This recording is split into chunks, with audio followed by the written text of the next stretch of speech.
Nos Estados Unidos, nem 70% da população estão completamente imunizados contra a Covid. Como reflexo do crescimento do movimento antivacina, que preocupa autoridades de saúde, o país está vendo o ressurgimento de doenças que eram tidas como erradicadas. Acompanhe na reportagem da correspondente EUA no Brasil de Fato. Depois de mais de uma década livre da poliomielite, os Estados Unidos voltaram ao radar da doença na semana passada, quando um homem não vacinado testou positivo para o vírus em Nova York. Atualmente contagiosa, a polio foi erradicada em muitos países, inclusive no Brasil. Mas a queda na taxa de vacinação mundo afora tem preocupado as autoridades.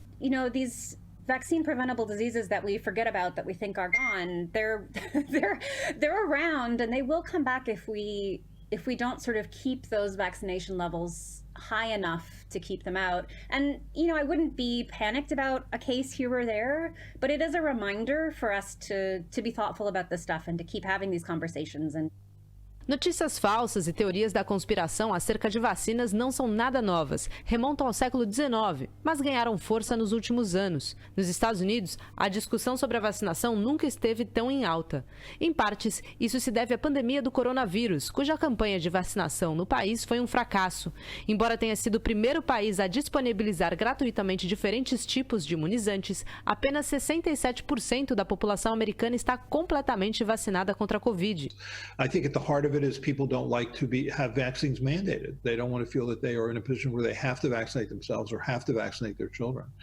The true I would divide this into several groups. I think on the one hand, you have people who are skeptical about vaccines, who want to make sure that what they're putting into their body or their children's body have been adequately tested. That I would call that the vaccine skeptic, which is fine. I think I'm a vaccine skeptic. I think I want to make sure I see data before I get a vaccine or ask my children to get a vaccine.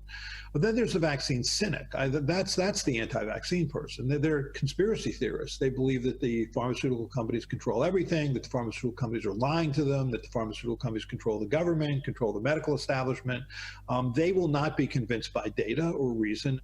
Mais de 1 milhão de pessoas morreram em decorrência do novo coronavírus só nos Estados Unidos. E se não bastasse esse vírus, que ainda circula livremente no país, cientistas agora se preocupam com outros, como o da varíola dos macacos, cujo surto foi registrado em solo americano no começo de maio. Também neste caso, as doenças e o contágio seriam evitados com a vacina. So there's some small risks involved in most vaccines. The COVID vaccine certainly has, some side effects I got a little bit sick when I took it, right?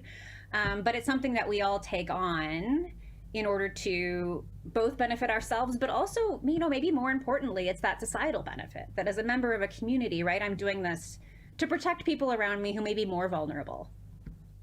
Well, you're a member of society here. I mean, it's not your right to catch and transmit a potentially fatal infection.